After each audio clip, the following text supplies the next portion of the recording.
Hello and welcome to Mrs. Brown's online classroom. We're going to take a look at graphing integers. Now when you graph integers, you're going to be doing it on a number line. And sometimes you're given a single integer. And basically when you're doing this, there's multiple ways that you can set up your number line. But it's important to make sure that the positive numbers are counting up away from 0 and that you're doing the opposite when you're counting with the negatives. And so if I put these numbers on and I want to graph -2, I just put a dot for -2. Now I could also, if I had wanted to, put -2 in the middle and shown my numbers this way. So when you're graphing numbers on a number line, there's more than one way to do the number line itself. You just have to show where -2 is in relation to other numbers.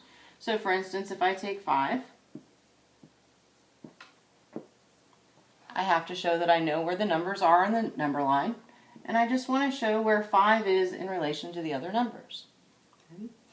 When you get something like this just means a set of numbers, and that's just a fancy way of saying, hey, we have this list and we have these 4 numbers and we want you to do something with them. So when we take a look, we just want to graph all 4 numbers on the same number line.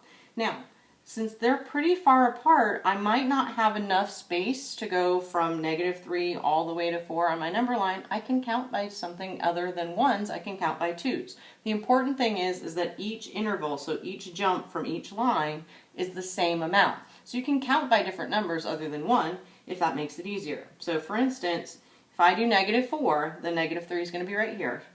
-2, 0, 2, 4.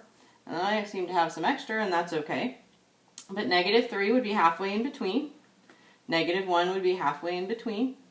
0 is right there. And then I've got 4.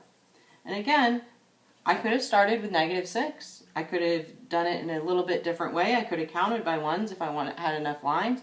Any of those things are possible, but you're just graphing them all with a dot on the same point. I hope this helps, and I'll see you next time.